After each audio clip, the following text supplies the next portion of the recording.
A home is defined as the place where one lives permanently, especially as a member of a family or a household.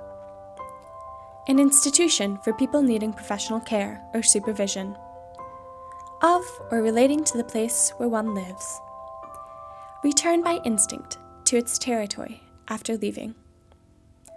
But I wonder, do any of these definitions really describe my home? When I was 7 years old, my parents divorced, so my mom, 2 other siblings, and I moved. I always told myself after 7 more years, this new house would feel like home. And it did for a while. Now, 13 years later, as I prepare to live with my boyfriend, I'm not so sure where my home is anymore. My first home was with my mom. That's her. I've been told we look alike. When I think of a home, I think of family. And so I guess the first perception of your home is where you grow up, and then when you start having your own family, that becomes your home.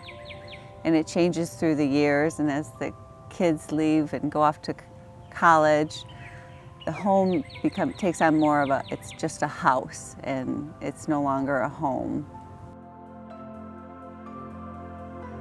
I've always appreciated the home my mom created for us. The house always appeared put together, cohesive, proper, no matter how disorganized and chaotic my daily life was. The house was a constant, a comfort. I always knew the correct place for my things, how they were supposed to look, to appear. But my mom is right. What genuinely made this house a home was the people I shared it with, herself and these two, Brian and Chantel. I think the pictures, those are the memories, so I would definitely want to grab as many pictures as I could and photo albums, because those are a lot of our memories, and they're not digital.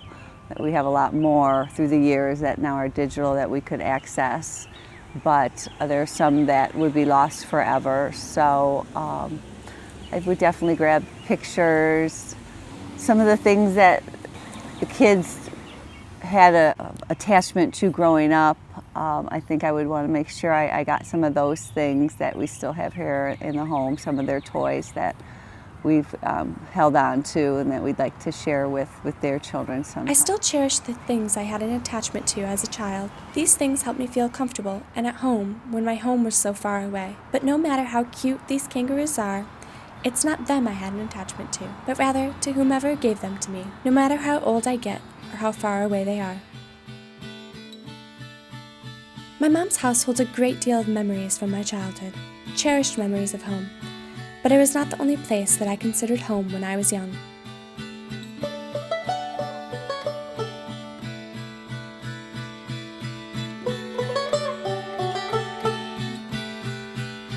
Down the winding gravel road, amidst leafy green trees, is my dad's house. That's my dad.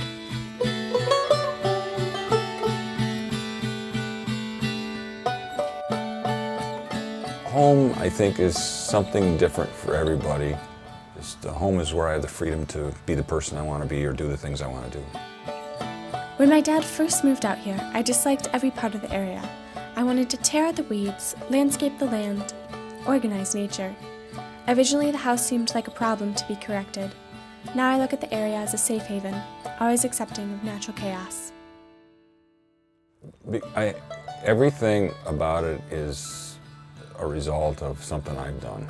Whether good or bad, not all people would consider it home. What I do, it's a collection of memorabilia, it's a collection of some work that I've done on it. It's got space, it's just comfortable. I mean, I come home, I can't wait to be home. I don't want to be anyplace else, which is kind of a foreign feeling that I've never had.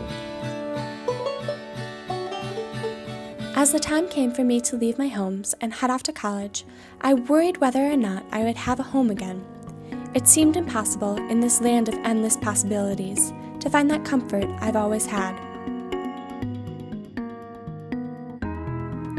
That is, until I found my friends. That's Marissa, my roommate.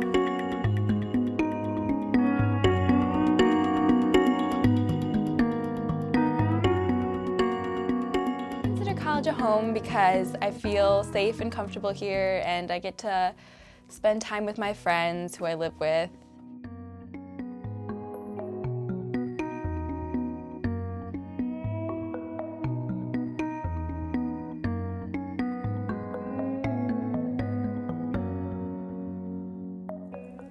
Over time, these friends became a part of my extended family. They became my home.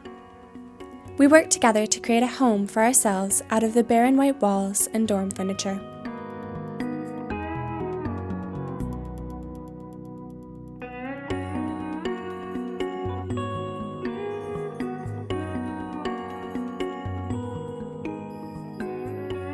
It's definitely not the place, like the building itself. Like this room, like wouldn't be home like without all this stuff and without all the people in it. Like it would just be a room.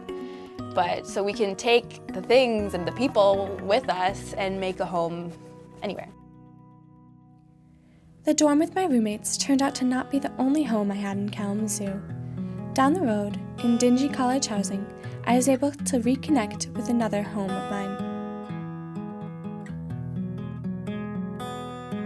For 8 months, my boyfriend Grady was abroad in Germany. One of my favorite people, and a person I felt most at home with, had finally returned. I wondered if he would still be a home for me.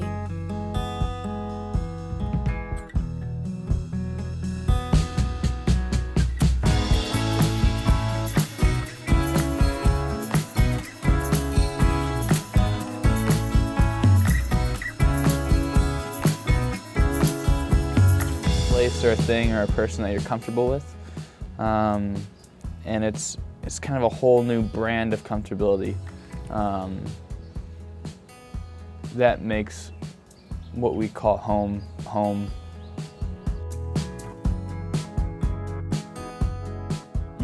You pick up things that you do or things that you just kind of know about the place that you're calling home. So, you know, I know every room of my house. You know, I can imagine every single space, and I have memories in many of those spaces.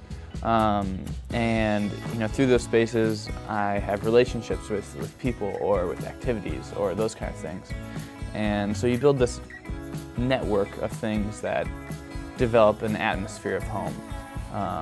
And I think, you know, here in Kalamazoo, I've started to do that. As the door opens to my future, I look forward to the homes I will have. I wonder where they will be and who will be a part of them. I know that my past homes will always be there, and my current. Now, I just have to head off to the homes of my future.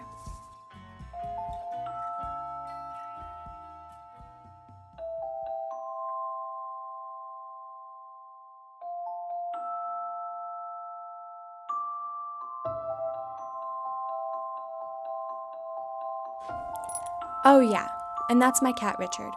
He feels at home anywhere.